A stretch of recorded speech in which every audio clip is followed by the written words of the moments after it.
You always have that little carrot at the end of the stick that you're always chasing, right? Like that next thing, but not letting it consume you so much that you're never happy either, right? Because you got to find joy and happiness in what you do, otherwise there's no reason in doing it.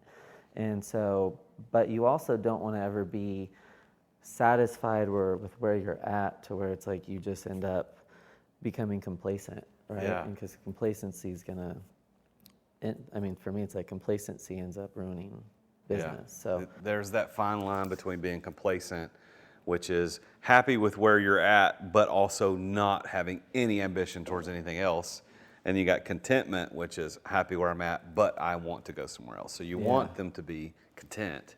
And I like what you said. You said happy but not satisfied. So I happy think that's but never satisfied. That's what contentment truly is. It's like I'm happy with where it is, but I know there's more. Or complacency is happy with what is, or maybe I'm not. But either way, I got nothing. I'm not aiming for anything else. Yeah.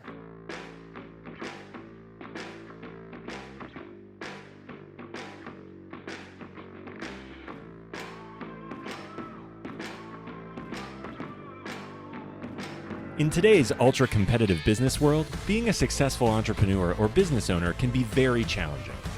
Fortunately, contemporary times have blessed us with resources for tackling those challenges and getting us to success more quickly than we could have imagined. Welcome to The Root of All Success with the real Jason Duncan, a podcast that explores how the world's most powerful entrepreneurs grow incredible companies. This podcast looks at the 5 keys to unlocking success as an entrepreneur. A successful educator turned entrepreneur, Jason's mission is to use his gifts of teaching and leadership to help others get the results they want out of life. Join Jason every week and learn the keys to grow a truly successful business. Well, welcome back to The Root of All Success. We're on location here in Lincoln, California, just north of Sacramento. We got an amazing guest today. We're in a new location. If you've been watching these in order as they've been released, you've seen that we've been on location here in California for the last few episodes, and we got more to go. We got a couple of more amazing episodes today, amazing guests that we're recording right here at this location, which I'll talk about in a moment. And then we're moving on down to San Diego for the latter part of the week. And so all these episodes are going to be coming out in sequential order. So you'll get to see what we're doing with The Root of All Success on location, our podcast tour 2021 here in California. I'm the real Jason Duncan, and I want to thank you for tuning in. And if you haven't yet subscribed to the podcast on whatever podcast player that you listen to this on, please go ahead and hit that subscribe button. And if it's not too much trouble, I would certainly appreciate it if you would go leave a 5-star review. Right now, as of the recording, all our reviews on iTunes are 5 stars, but we would love to have more. So if you can stop and hit the pause button, go into iTunes and leave a 5-star review, I'd appreciate that. And furthermore, if you don't watch these on YouTube, you're missing out. Like, not only do you get to see my ugly mug, but you get to see the beautiful faces of all the people that I get to interview here on the show. But not only that, this is the location we're in today is phenomenal. We're actually at Oliver's Brewhouse and Grill in downtown Lincoln, California, and I'd never been here before. When we walked in, Matt, my apprentice, and I kind of came in on Sunday before we were going to start recording, and we were blown away. We normally record these, for those of you that listen to a lot of this, at the Standard in Nashville. And this place has a lot of the same vibe as the Standard. This is a 175-year-old building. They've got some private areas upstairs that you can rent out. They've got a ballroom. They've got lots of cool bars. They've got a restaurant here, all at Oliver's Brewhouse and Grill. And if you're in Lincoln, California, I want you to come out and check these guys out. Matthew Oliver is the owner and proprietor. And a big shout out and thank you to Matthew and his team for letting us be here on location to shoot this at Oliver's Brewhouse and Grill in Lincoln, California. Let me also thank Nurture for sponsoring this episode today. So our episode sponsor for today is nurture360.com/root. That's NERCHER 360.com/root. Nurture360.com/root. If you've experienced what I've experienced as a small business owner, you know, there's tons of little things that you have to manage on a daily basis that you need reports on, whether it's a P&L and a balance sheet for the financial side, or you need an inventory control report, or you need to know where how your salespeople are doing with new opportunities and following things through the pipeline so that you ultimately make revenue. But the problem is, in the past and up to this day, and even you're probably dealing with this right now, is that the CRMs that you're using, plus your QuickBooks or whatever you're using, Oracle services to get all that data, is all in different places, and you have to get all these reports put together to get you what you need. And it's frustrating. I know that one of the companies that I own, one of the ways that we kept up with all of our sales is we had a CRM, but then there was a project management software that we had that was separate from that, and then we had an Excel sheet that was separate from that on keeping up with our pipeline, like percentages of how we closed from prospecting to pitches to deals, et cetera. And then we had our QuickBooks. Like everything was in separate places.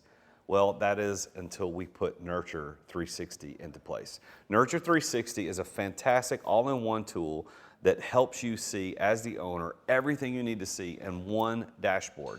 And when I implemented it, my team was at first skeptical, like they all are with new software, but once they saw the power behind it and what it does, they were blown away, and we put it in place, and we love it. And I want you to take a chance at looking at this too. They've got a great opportunity for you to switch over, and they actually make it seamless. The switching from one CRM to another, I know it can be hard, but they make it seamless. There's no bells and whistles that you don't need with the Nurture software. So go to Nurture, that's N-E-R-C-H-E-R, 360.com/root, as in root of all success, for a special discount so that you can see exactly what Nurture can do for you and your company. Thank you to Nurture, Jake Milner, the owner, and all the team out there for sponsoring today's episode. Now, all that out of the way, it's time to focus on this guy sitting across from me right now. He's off camera right now, but you're about to meet him in just a second. This guy spent 11 years in sales and marketing, where he was working with people like the Oakland A's, Seattle Mariners, Pizza Hut, Granite Construction, Volunteers of America, and more, where he was the master behind the sales and marketing efforts for those organizations. And his knowledge in the field of technology gave him the tools to start up a sales and consulting firm offering telecommunications services, phone systems all across California. And then today, he actually is the owner of the Blake Charles Salon that has locations both in San Francisco and Granite Bay, California. And I was introduced to this guy through a former guest of the podcast, so I am so happy to welcome to the show today, Mr. Blake McCall. Blake? Well, thank you. Thanks for being here, man. Yeah, no, thank you. I'm really excited and really appreciate the opportunity. Well, and you don't live too far from this location, right? I don't, no. So I'm probably about a 30-minute drive to here, so this is super convenient for me. But yeah, no, thanks again. And I think I would have rather been in San Diego or Nashville, but we'll take this. This is easy. Well, listen, we can do a follow-up, like Where Are They Now episode Yeah. in Nashville at some Perfect. point in the future when you get your salons, continue to grow and build those up, and Yeah. and you can come and talk about it again when you come to Nashville. Sounds great. So the salon industry is kind of a unique thing, right? And, Yeah. and I remember when we first were introduced and we talked a little bit about it, that it wasn't in the center of what it is that you knew how to do, but it was an opportunity that you took. Yeah. So I want to get into that, but before we do that, Yeah. like it was really based on your ability to sell. Like Yeah. you've been a master salesperson for a long time. How did you get involved in sales? So, growing up, people had always told me, you should get into sales, you should get into sales, you should get into sales. So whether it was the local See's candy drive or selling things door to door, I actually enjoyed just knocking on the neighbors' doors and asking them to buy candy bars for the local school fundraiser or my baseball team or soccer team or whatever. So I thought it was fun and enjoyed it, and ultimately it ended up being what I ended up doing for quite a few years. So who did you study the most in sales? Was like a couple of gurus that you read their books and went to their stuff? Like, was there any? Not necessarily. My dad, when I was, I think, 16, bought me the Rich Dad, Poor Dad book by Robert Kiyosaki and made me read it. But honestly, I think I was very fortunate to, when I first got into sales, I had a really good mentor, someone who just kind of taught me the ropes and showed me the way when it came to sales. So I think that was the main thing for me, was just having a positive mentor who really made an impact on me on how to sell moving forward. Is that person still around? Yeah, person's still around. Do you have conversations with him? Is it him? I said. Yeah. Do you have conversations with him about your life now? What's going on with your? I do. It's funny because I'm in such a different world now that it's more just how are things going rather than because I'm not really selling things so much anymore as I am just trying to build, right? And there is some comparisons there, but just catching up on life and stuff. Yeah, well, I tell you, I know that in my story, and I know in the stories of dozens and maybe hundreds of other people that are listening to this episode, is that your ability to succeed as an entrepreneur has a lot to do with your ability to sell. Yeah. And so my story, just like yours, as an entrepreneur, goes back to if I didn't know how to sell, probably not any way I would have ever succeeded. Yeah. But it's not everybody's key, but it's a big part of the story. So the fact that you knew how to sell led you to be able to work with people like Pizza Hut and Oakland A's and Seattle Mariners. How did you get involved with those companies? Yeah, so back in 2006, I moved back from San Diego and moved here to Sacramento, and I decided to take a job with a sports and entertainment marketing company here in Sacramento and grew relatively quickly, got promoted a couple times within literally a month and a half, and ended up getting invited to open up an office in Portland, Oregon. And so in Portland, we had to go out, not only find the companies that would work with us, but ultimately train people to then go literally just door to door, knocking on doors until 8 p.m. at night, selling packages. So we signed up the Seattle Mariners, Pizza Hut, Papa John's Pizza, Granite Construction, a local movie theater chain up there, and a variety of other places. And quickly grew to number one in the company out of 10,000 people. We had the number one sales team up there, sales average per day, and then revenue coming in per salesperson up there. So everybody was making pretty good money up there doing it. So I did that for 9 months and ultimately ended up moving back to Sacramento shortly after that. So. And then you got in the telecommunications space. So at that point I came back, and this is when I started to work for a company called Caltronics, so selling copiers.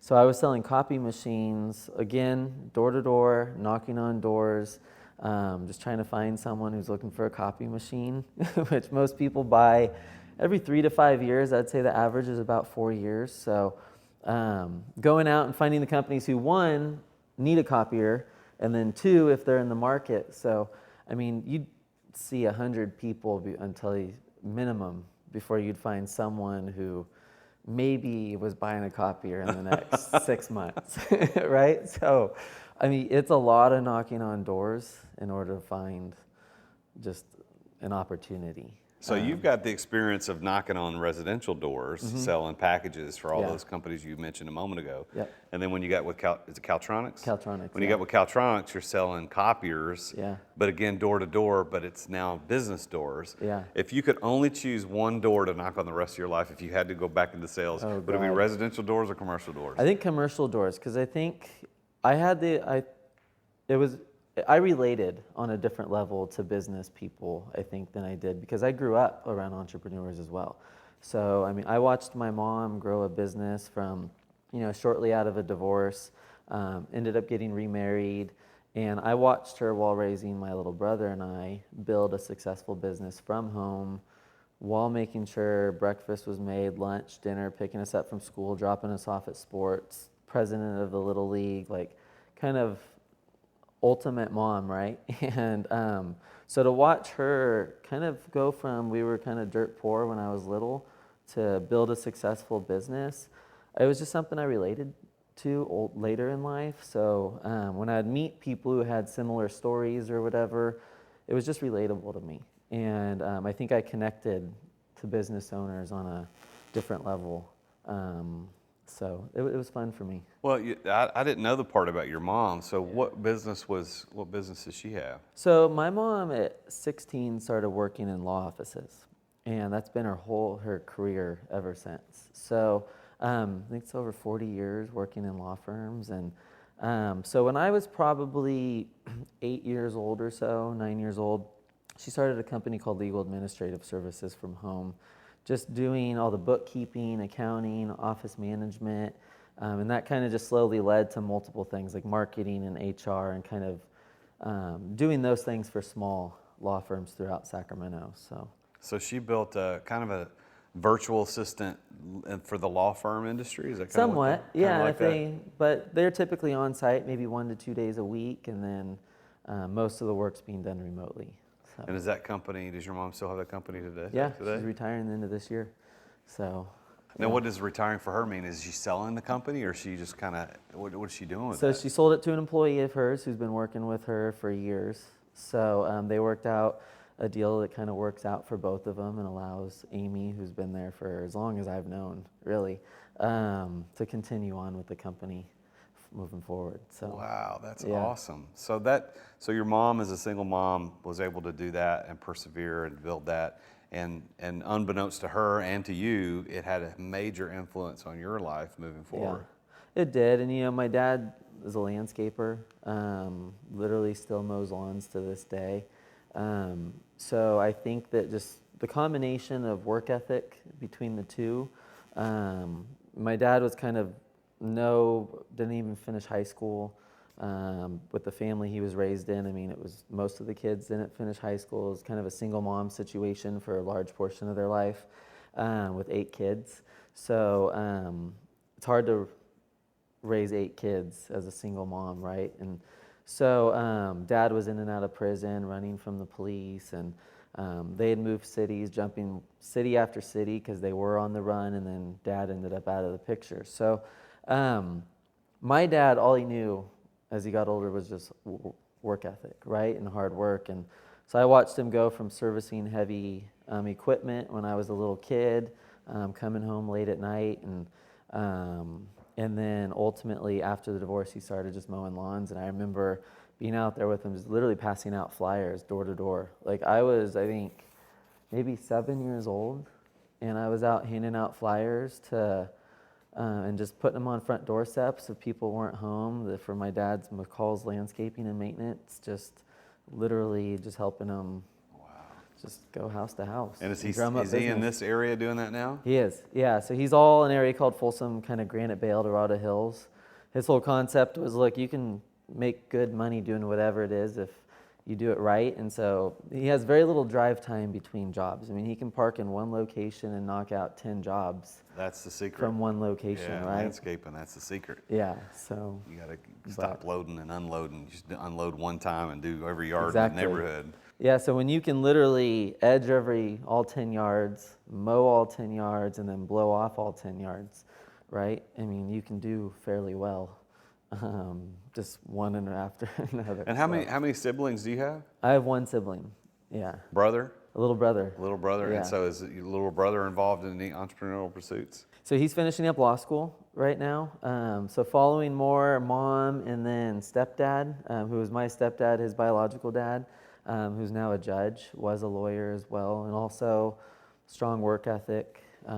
He'd coach Little League for me, and then when we'd fall asleep, he'd work on his cases and stuff. So I kind of got it from all 3 parents, right? Like just that work ethic and discipline and all that. So how did you move from selling copiers to owning salons? Like what that is.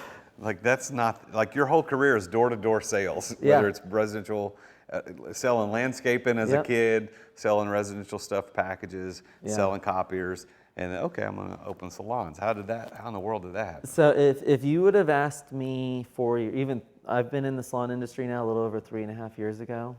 So I mean, we're talking 41, 42 months. If you would have asked me 42 months and a week ago that I would have been in this industry, I would have told you were crazy. And it was not on my radar. It's not something I thought I would ever be doing in life. So about a little over that 3.5 years ago, close to 4 years ago, sales was all I knew. Most of that sales was selling things that people needed. They didn't necessarily want to have to buy. It's fun going out and buying a car, right? It's fun buying watches or different things that you want in life. When you have to buy something that you don't really want to have, it's more of a necessity, and the only time you hear from the client is if the copier is jamming or there's a problem necessarily or whatever. I wanted to be in a business and an industry where people were excited to be there and they were happy to leave, right? And you could provide an experience overall that kind of impacted people, that they left in just a great mood, right? And happy about the experience you just provided for them. So I had looked at a couple different business opportunities. I looked at a startup that I actually literally had a deal on the table with them and signed a deal and said started noticing some red flags and thought, you know what, I don't know if this is for me. And so I put a 60-day clause in there that I could back out. It only took me 2 weeks to realize this just wasn't for me. It wasn't the type of partners I wanted to be in business with at the time. So exciting opportunity, but I just knew this was not going to be the right fit. So literally weeks after that, I get out of a meeting at a friend's office not far from here in Roseville area. And Was the startup a salon too? no, startup wasn't a salon. It was almost like a Groupon meets Costco sort of concept, where it was discount site, but kind of membership sort of thing, where you had to be a member of it and pay like a monthly fee in order to be a part of it, right? So what it did was you got companies who weren't necessarily willing to work on a Groupon type, discount type platform to be more involved in it, where they wouldn't put their services on a Living Social or a Groupon at the time. So, Right. So honestly, like the concept, just it wasn't going to work out long term. So weeks later, I end up getting out of a meeting, and my father-in-law at the time, I had more missed calls and text messages from him than I had ever had. And so I'm going, okay, what's going on? It was just, hey, need to talk, opportunity. And he knew that I was looking for something, right? And that I was looking for something new, something fun, something exciting. Wasn't thinking hair salons at all. So he goes, hey, we need to talk. And I go, okay, what is it? And he goes, he has an insurance brokerage. So he goes, one of my insureds is closing down their business. And basically, if you're interested, it's something we got to make a decision on quickly. So because they just announced to their staff that they were going to shut down. And it wasn't for financial reasons. There was a variety of things kind of behind the scenes that were going on with, the landlords and the lease, and then they had sold the company, but the people who bought it ultimately didn't have the money to even come up with the down payment. So they strung them along for months, and then the lease was expiring, and they just didn't want to commit to another 5 years and were ready to retire. So they said, you know what, we'll just close down the doors. And your father-in-law is the one that alerted you to this, right? Yeah. Is that what you said? Yeah. Father-in-law? Yep. And he was in the insurance business, so would he have the commercial insurance? He had on insured this salon for 10 years at the time. Oh, Still okay. insures it to this day. And so that's how he knew, because he was calling to say, hey, can you introduce me to the new owners so I can, and they're like, well, so deal kind of fell through the table. We just announced to the staff, we're going to shut it down.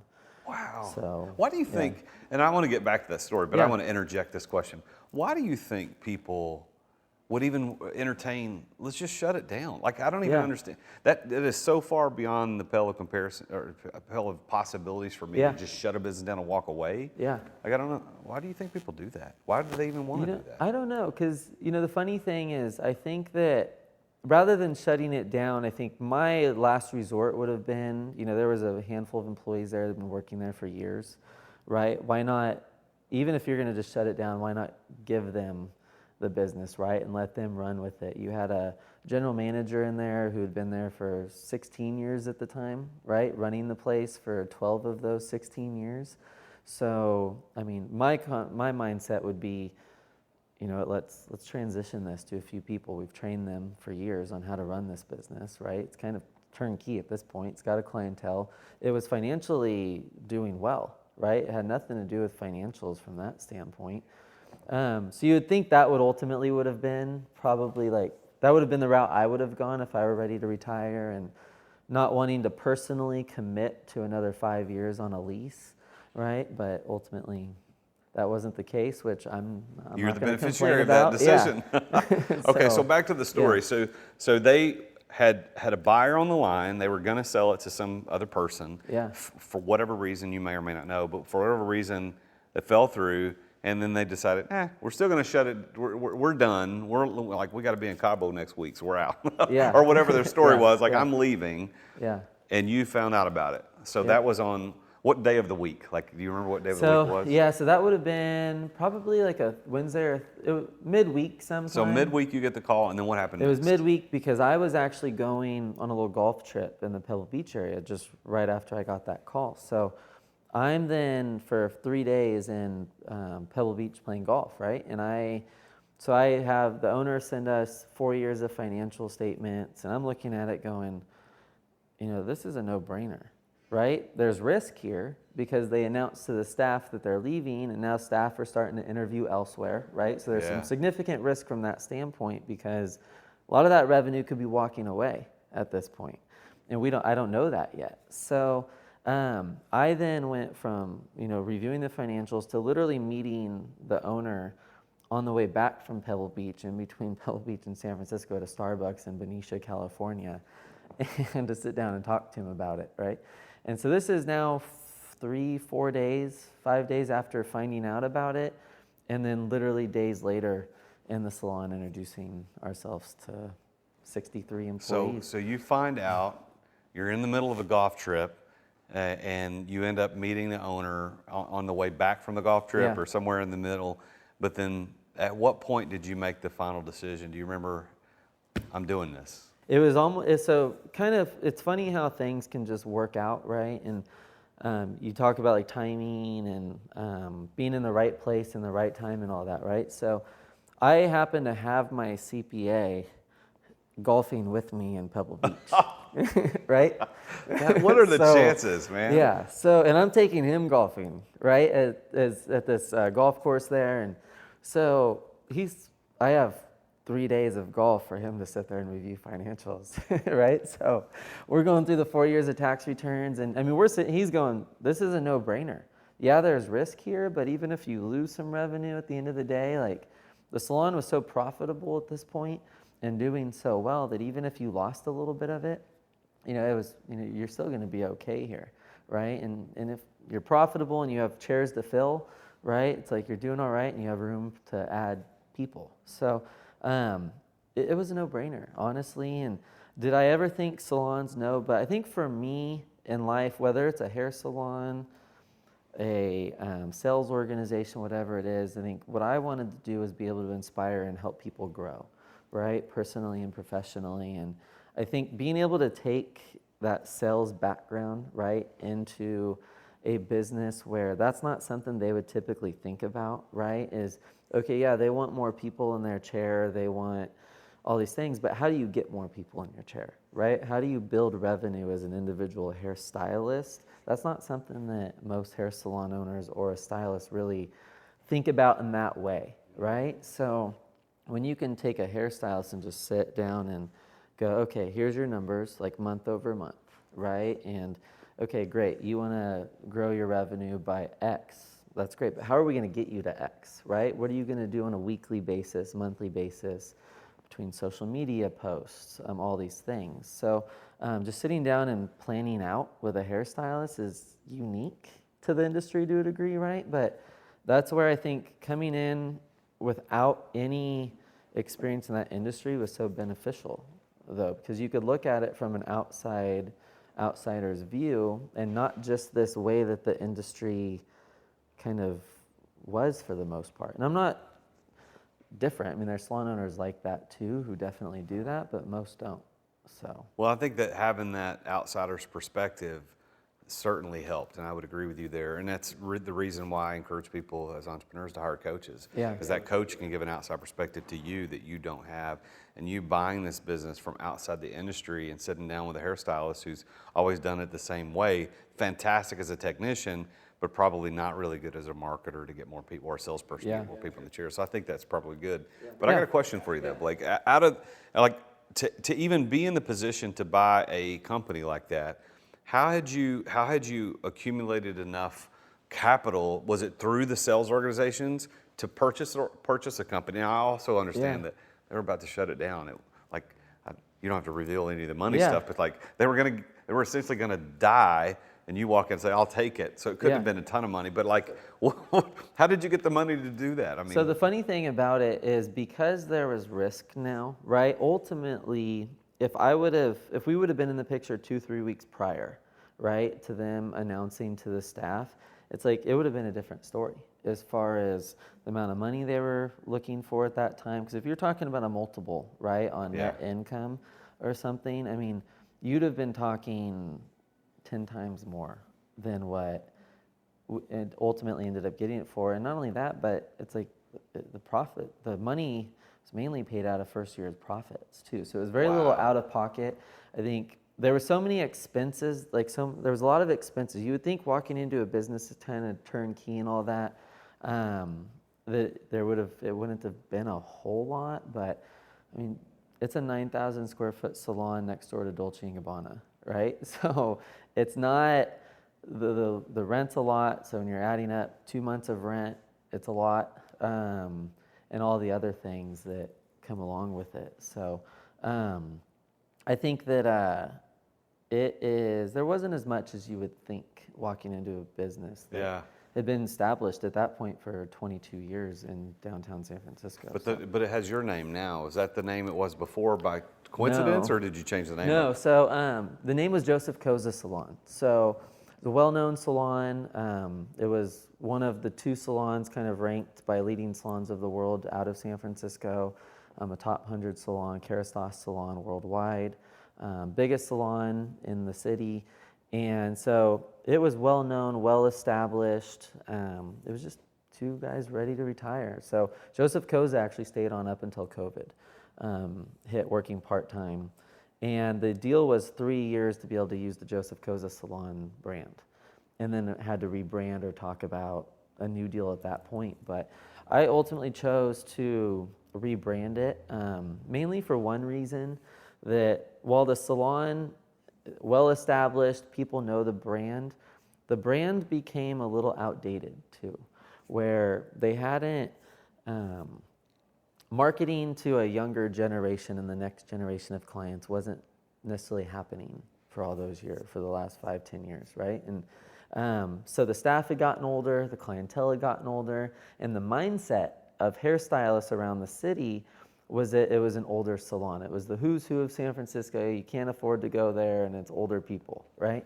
And so ultimately I chose that part of a rebrand that would be good for the location would be just changing the name, which would be the 3rd name in that location since 1985.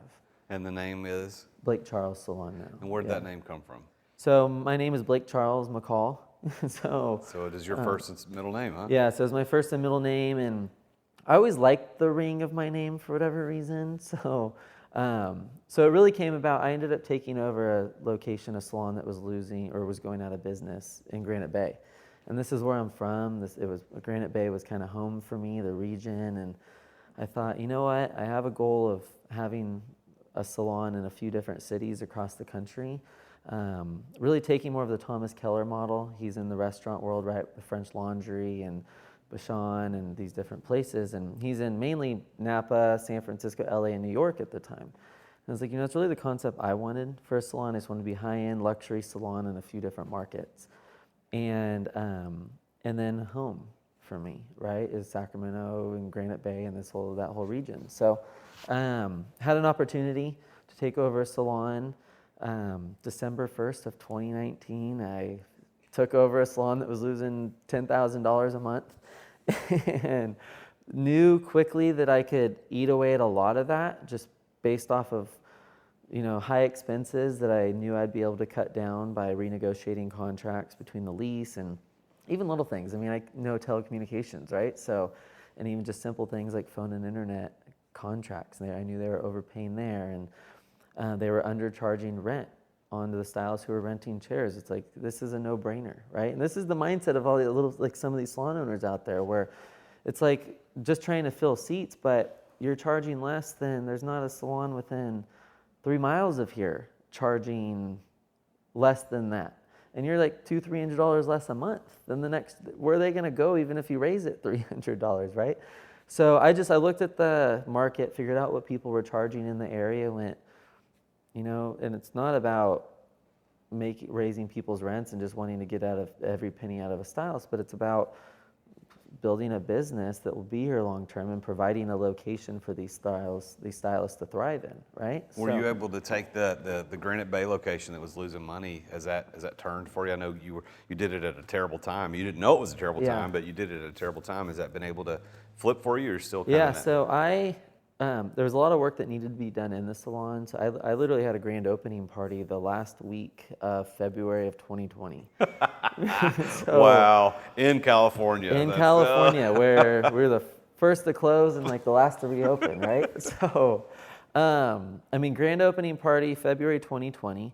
But somehow in February, I managed to, within 3 months, go from the salon losing $10,000 a month to getting pretty close to that break-even point. And then COVID hits, right? And then we're shut down. In the Sacramento area, there was about a month and a half, June to mid-July, where we were open before they kind of shut us down again. Where San Francisco, we were just shut down until October, basically, end of September, from March until then, right? So no revenue coming in except for some color kits we were doing on the side to bring in some revenue. But so I actually, in May of 2021, had my first profitable month in Granite Bay, which to me, it's like, I looked at Granite Bay as like, I'm excited for this, it's home, it's all this, but I was like, this is a challenge that I like, right? I didn't like COVID or any of that, but it was something where I felt like if I can make it out of COVID from a salon that I took over in December of 2019, grand opening February of 2020, and somehow make it through all this, I looked at it as a challenge. It was kind of exciting at the same time. Wow. Right? So what was it like? I mean, I don't want to get political, but what was it like dealing with the government telling you cannot be open? It's tough. I mean, in one hand, I think, especially in March, April, May, COVID was this unknown, right? Where it's like we didn't know what to expect. I think looking back on it now, hair salons can do this safely. I mean, between both salons, I've seen well over 10,000 clients since we shut down in March of 2020, right? And that limited time we've been open since February of this year up until now. And last year, it's like, when I ran a report on clients just a couple months ago, we were at 9,800 clients. So we're well above 10,000 clients and not one known transmission from stylist to client or client to stylist. We come from an industry where hairstylists are trained on safety, right? And sanitation. That's what beauty school is. The majority of it is safety and sanitation, right? So there's very few industries that could operate more safely and provide a kind of cleaner environment than what we do. And I mean, we've done everything we can. And again, I think the proof is in the pudding here, where hair salons don't need to shut down.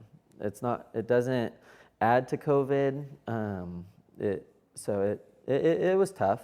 I mean, especially for how long here in California and San Francisco. It was like one more layer on top of that. So do you have your eyes set on another place or location yet, or is it too early? early? Would. So it's a little too early. I mean, there's still some recovering. I mean, in San Francisco, I'm still down 30% in revenue from where we were pre-COVID, just due to, people aren't jumping back into the salons when they're working from home now, right? A lot of the tech companies are still remote or limited for how many people they've brought back at this point. So there's less need for people to be getting their hair done because they're not in front of people as much. They're not going out as much. They're not going to all the events in San Francisco and the sporting events and all that. So that all takes a toll on people coming in less times, which is equated, and some people moving out of the city or whatever. I think the biggest reason why we're 30% down right now in revenue is because we were the last city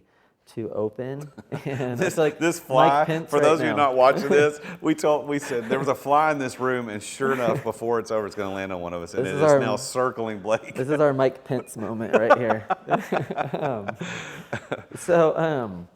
But when you talk about, we were a destination salon. I mean, people came from all over the Bay Area, even from Sacramento to San Francisco to get their hair done. We had clients, literally one client from Dubai, from Paris, Northwest, some people coming from LA, where they would fly in just to get their hair done, right? And when you talk about we're the first to close and the last to reopen, that means they had the opportunity to start going to other salons that were open before we could reopen, right? Closer to home, all that. So we definitely lost some clients for that reason as well, which was, I think, my biggest frustration with the city of San Francisco. And just because, surrounding cities are open. and able to do hair. And here we are in a building that we can't, and in a city where we can't do hair. And that was frustrating, knowing that, you know, our clients are starting to see other hair salons, right? And so some of them start trickling back over time, because our experiences, I've traveled salons all over the country, and the experience we provide is as good as any, if not the best. Well, you know, it's hard enough as an entrepreneur to be successful without arbitrary forces on the outside, you know, telling you what you can and can't do that have zero basis in facts or figures. I mean, I love what you said, because I know that, you know, I go to my barber every 2 weeks, and and I've watched what happened through. And I'm in the Nashville area, which is certainly. There was a shutdown there too, certainly not as long as California or San Francisco specifically, but I watched what happened to them. But I also know that like what you said, it's so clean. Like everything, like the little blue stuff they put the combs in. I don't know what that stuff's called, but barbicide. Barbicide. Everything is done so meticulous. It's hard enough to be successful without the government preventing you from success. But speaking of success, because this show is called The Root of All Success. What is your definition of success? My ultimately, you know, for me, it's living the life I want to live every single day, right? And I think success is one of those things I think everybody could define a little differently. And to me, it's like, I want to travel at some point. I want to be able to take my kids traveling. I like freedom, right? The freedom to do the things I want to do when I want to do them. And I think for me, that's success, right? Being able to do the things I want to do when I want to do them. And for me, it's as easy as that, right? And also building something, as of right now, I mean, my two youngest daughters are 5 and 6, one almost 7. They're 18 months apart, and as of now, they want to own the salons one day. Obviously, 5 and 6, awesome. So that could change tomorrow. But I think, and also building something that they can take over one day, right, and be able to run with, and that's a beautiful as thought. long as it's something that they want to do. That's great, man. So based on your definition of success, are you a successful person? Yeah, I'm getting there. I think I was telling a hairstylist this the other day, because I have this hairstylist, young, got signed by Kerastase, moving pretty quickly in the industry, and he started with basically no clientele with us pre-COVID, and he has all this drive, but he beats himself up a lot too, right? And I was telling him, don't lose the drive, right? You have to find the balance of be happy but never satisfied, right? Where it's like you always have that little carrot at the end of the stick that you're always chasing, right? Like that next thing, but not letting it consume you so much that you're never happy either, right? Because you got to find joy and happiness in what you do, otherwise there's no reason in doing it. And so, but you also don't want to ever be satisfied with where you're at, to where it's like you just end up becoming complacent, right? Yeah. Because complacency is gonna, I mean, for me, it's like complacency ends up ruining business. So there's that fine line between being complacent, which is happy with where you're at, but also not having any ambition towards anything else. And you got contentment, which is happy where I'm at, but I want to go somewhere else. So you want them to be content. And I like what you said. You said happy but not satisfied. So I happy think that's but never satisfied. That's what contentment truly is. It's like I'm happy with where it is, but I know there's more. Or complacency is happy with what is, or maybe I'm not. But either way, I got nothing. I'm not aiming for anything else. Yeah, I think once you're complacent, I think it might be time to start considering retirement or a new direction, because I mean, for me, if I become complacent, I lose that passion and that fire, right? For sure. And so hopefully, and I think you hear athletes talk about that too, right? Is, you know, that it's time to retire. One, it's either their body can't take it, or two, it's they just don't have anything more to prove in their mind, or they've lost that kind of complacency. And so you hear these athletes talk about that, and it's the same thing, right? So hopefully that doesn't go away for a long time. But well, I can sense, you know, one of the things I talk about as far as the keys to success on this show is the passion, which is the willingness to endure. It's not necessarily being excited. Like, for instance, you know, 42 and a half months ago, you'd never thought you would be in the salon business. So the passion about the salon business from an excitement or enjoyment, it was not even on your radar. But you have the passion and you made this a successful salon in spite of what's going on with COVID and the government shutdowns. But in spite of that, you've built a successful 2 salons because you were willing to endure. You took on a salon losing $120,000 annualized. Yeah. I mean, think about that, 10 grand Yeah. a month. That's what a lot of people who listen to this show probably haven't even hit that amount of money in personal income, much less taking over a business that's losing that much money. Yeah. So you do, I see in your story, Blake, that passion. Do you see it too, or am I seeing that? I am do. seeing that right? Yeah, for me, and like I said earlier, it's not even a hair salon, right? It's not the fact, I love the hair salon because I love all the personalities of the people that work there, right? And for me, it's about professional development. And you know, I created, right before coming out of COVID, I created a new list of like core values for the salons. And I remember sitting there trying to come up with all these and I don't even know why I got down this road, but I was trying to find like this one word, right? And then I could, like an acronym where and I ended up sitting there with my general manager and going, like, what are we doing? Like, this isn't us though. Like, we're just trying to come up with something where core values are who are we at our core, right? And this all ties into what we were talking about, but number one ended up being, we just threw the whole acronym out. It's like, who are we? Number one was have a purpose and a direction, right?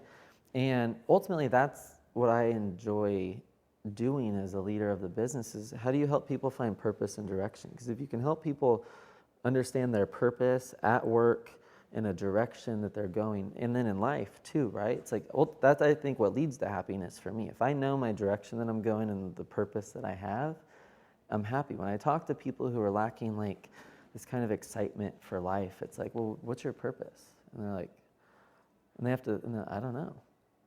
And I think there's like this direct correlation, right, between if you know your purpose and direction in life, that's ultimately what I think brings happiness.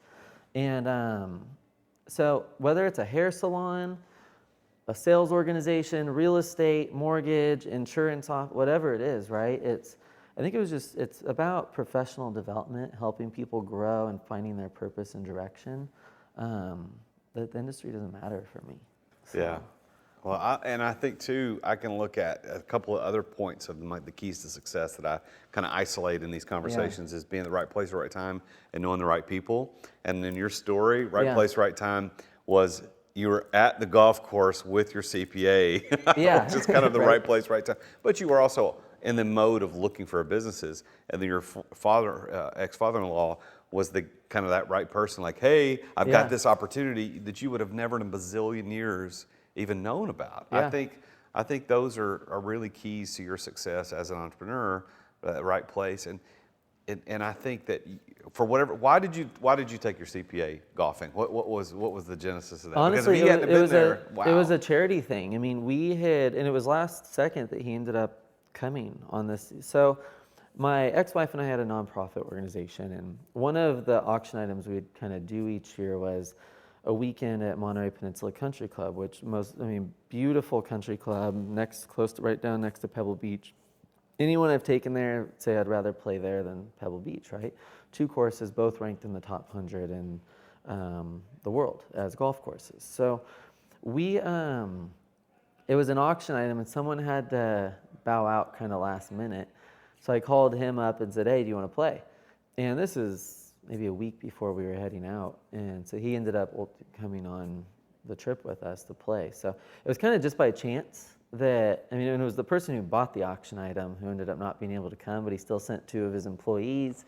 And then CPA Chris, he came as well. So it was just by chance that it all happened. And I do think that there's a reason, right, for kind of everything. And I think it was just by chance, right? And we're talking a week window from the time I found out to the time we're sitting there on a Wednesday night introducing ourselves to 60 people who were somewhat, what's the word, a little unsure of us, right? Because they're like, hey, who are these people from Sacramento, California coming into this city? Thinking Does he know how to cut hair? Like, right, yeah. You're like, he needs a haircut. You can't, never been in the industry, right? And so, but that was my thing to them is, like, I know marketing, I know sales, we know how to build a business, and so yeah. But it was a risk that you look back on, you go, a lot of people wouldn't have taken it, because when you talk about when we came on board, I found out that literally 10 of the top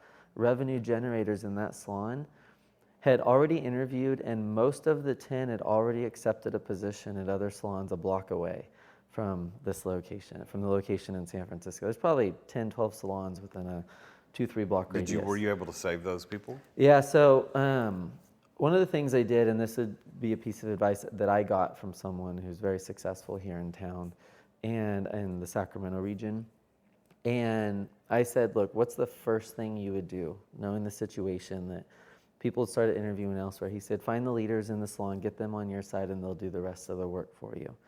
So I found out from the previous owners, hey, who are kind of the leaders in this place, like the influencers within the salon, right? Let's get them to buy into us, get them to sign, and then they'll go do the rest of the work, right? They'll go tell everybody else, oh, they're this, they're that, this is why I decided to stay. And it literally worked just like he said it would. I mean, they literally went in, because hairstylists talk, right? I mean, it's not a place that you can tell 1 or 2 people something and within 2 hours the whole salon knows, right? So so using that kind of to our advantage too, right? Where you just get the influencers in the salon, the people, the leaders, the people that the other people kind of look up to, right? And they're like, well, if they signed on, maybe we should too. So. Well, I think too, your and you mentioned this early on, your ability and expertise in sales has really been hugely instrumental in you being able to succeed in this. If I can look at it from my perspective, and you can disagree, but I think that your ability to sell and look at it from a different perspective, a completely different perspective than the owners who had been there for X number of years, and even the salon stylists who have been there for so many years, you're coming in with the preparation of 11 years of professional sales and how people think and how people make decisions to buy things. Do you agree that that has prepared you to be successful? Yeah, definitely. I think one thing about sales you learn quickly, right, is, I mean, people in sales fail as much as anybody in life, right? Because when you're in the copier industry, I mean, I'm telling you, you spend 3 to 5 years just trying to build a pipeline of just knowing when you're basically just gathering information for 3 to 5 years, right? Before you actually make money in the industry. Because you're trying to just find dates of when their leases are expiring, right? So you got to put together all that information over a 3 to 5 period and just hope every now and then you run into a couple, which you do, you run into one where they're up in 3 months or they're up in 2 months, right? So I think that I don't fear rejection, I guess, anymore. It doesn't worry me. I think I used to beat myself up over, what people think about me or this or that, and I kind of learned through time it doesn't matter. And I think all these little things that kind of built who I am, from rejection, from just a variety of different things, it all kind of led me to that moment, right, of when it made the salon an easier decision. Like, I was prepared for it, where I think a couple of years prior, I don't think I would have been in a position to be able to lead 60 plus people in an industry I know nothing about, right? Where by the time I had gained that experience of all these different things I had done, it was, I'm ready, right? And I can do this sort of thing. And so, How has the response been from the salon, that the technicians? Obviously now we're almost 4 years into this thing, so it's probably working out okay. But initially, you said they had a little suspicion in their eyes because you're this outsider, not only geographically, but you're outside the industry. Yeah. So to the fact that you don't cut hair, I assume you still don't cut hair or do any kind of hair. But No. the fact that you don't do any, you get your hair cut. But the fact that you don't do any of that, has that been an inhibitor to connections with your employees? No, not really. I think I've always been okay with connecting and networking, right, and building relationships and all that. I think that was one of probably my biggest strength when it comes to being successful, is that ability to network and build relationships. And it's probably the most important thing in most businesses, right? Is just how you connect with people. And when you're in sales, you meet a lot of people, right? And you talk to a lot of people. And I think one of the things I always tell people in sales, like this is one of the things I train hairstylists on, and this is what you do as a leader as well, right? Is the 3 R's: read, relate, and relax. Or if I walked into a sales meeting, if I walked into your office to sell you something, right, I'm going to look at your office. I'm going to read the situation, and if you have pictures of golf, I'm going to talk to you about golf, If you have pictures of horses, I'll talk to you about horses, right? So then you relate to the person and then you relax. And I tell stylists this all the time. When you have a new client in the chair, read them, then relate to them and just relax and just chat with them about life and the things they like to talk about and all these things, right? And you do that with your staff too, right? I'm not going to go talk to an employee who likes fashion about basketball, right? So if they're like talking about fashion in New York Fashion Weeks next week, I'll talk about fashion for a little while if that's what they want to talk about, because you're building relationships and people like to talk about the things they want to talk about, right? So I just took all those things, right, from sales that I trained people in and I was trained in, and just brought that over to an industry that it would be somewhat rare to have within it. So, but that all helped with building. And I was pretty proud of this, actually.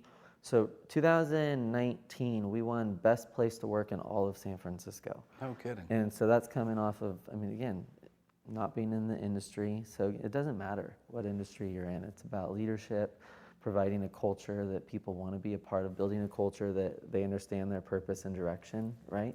And they're happy to come to work every day. So that's phenomenal. Yeah. Well, I think that your story today is a little different than a lot of the stories that I talk to people on the show about, is because you bought a business rather than founding a business, but the risk that you took, to whatever degree, that's what defines an entrepreneur. It's risk and innovation. So you've risked it, you've innovated a little bit, made a little bit of difference. Granite Bay is kind of that little innovation spot, and you want to innovate and to be in different cities across the country. So I applaud you. I think you've done a fantastic job in spite of what the government has attempted to shut you down. So congratulations for moving forward. So my question for you as we wrap up, for a lot of the people that listen to this show, they're out there walking their dog, they're on the treadmill, they just got up in the morning, they're having coffee, whatever it happens to be. Yeah. And they haven't yet made the leap to do the next thing. They're still selling copiers, or they're still knocking on doors, whatever they're doing. What would you say to that person? What's your advice to them? I think a few things. One would be, and this is so cliche and you hear it all, it's just, you got to do it. It's like, I think the longer you go where you think about it, the more reasons you find to not do something, right? In every business that I've done, it's been a quick decision, right? It's been, I'm doing it, right? And you just make that jump. And I think you just have to make that jump. It's like if you just sit there and want to think about it, once you start overthinking things, I think is when you find all these reasons to not do something. Two, you've heard me talk about this a couple of times. Like I always talk about, just make sure that goes back to purpose and direction, right? And finding that purpose and direction. And if what you're thinking you want to jump into is ultimately part of your purpose and direction for life, I think that's where that passion kind of comes from. Where if you're just doing to do something, I think it's hard to get passionate about it, and then you don't ultimately find that purpose and direction. And then three, I think the main difference when you talk to entrepreneurs is it comes down to just execution. And I'm producing a TV show right now. Not a lot of people know much about this, but we've wrapped up filming August 28th, 29th of this year, 2021. And the funny thing about this show was when I approached my friend who has this nonprofit organization about producing this TV show, we chatted about it for a while.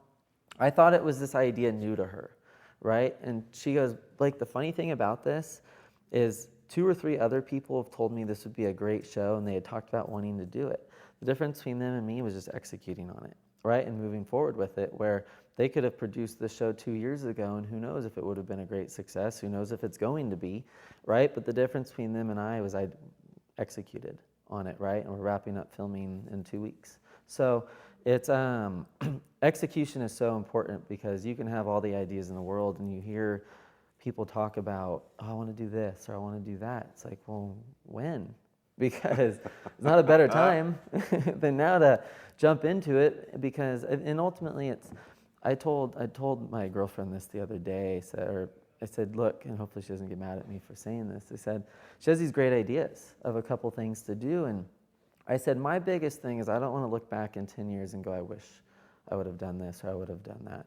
And I have an employee in San Francisco leaving the salon right now. She's been there for years, one of our best employees in the salon.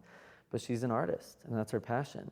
And she has gotten some more projects on. She's behind it. And I'd love to find out a way for her to stay. I'd love to offer her more money or this or that or a promotion or this and that to keep her. But I told her, I said, if you don't go, I think ultimately you're going to look back in 5-10 years and wish you would have gone. So I said, I'm not going to sit here and tell you not to go because I would go, right? Yeah. So, and we'll find someone. Well, that's good advice too. And that's as the employer and the owner looking out for the best interest of your people more than your interest in the bottom line of your business. So I applaud you for that. So, well, thank you, man. This has been a very enlightening conversation. Yeah, thank you. And I know there's a lady in the Nashville market who owns a bunch of barbershops and salons. Yeah.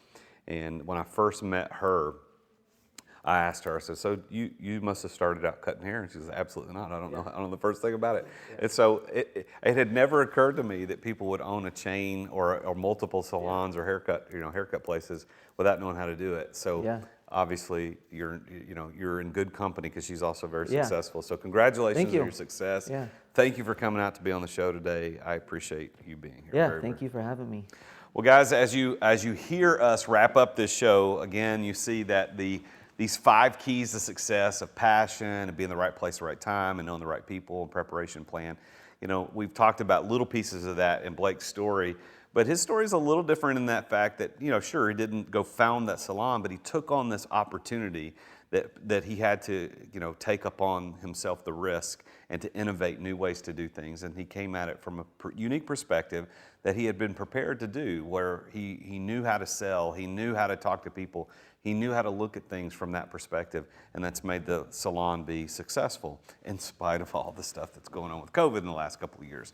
But if you want to know, hey, maybe you just need an outside perspective for you, how you're going to accomplish what you're going to accomplish. Well, one of the things that I do as a business coach is I take on people and I do a group coaching cohort.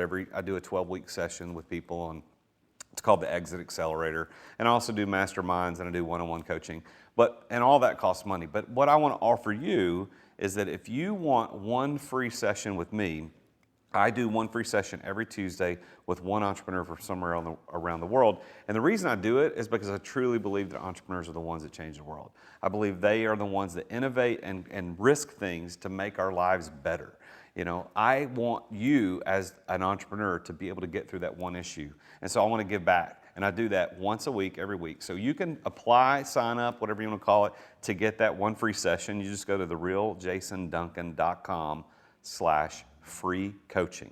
And it's a simple form, first name, last name, your business and email address. And then we will reach out to you and schedule a time for you to be that one free session. So go to therealjasonduncan.com/free coaching.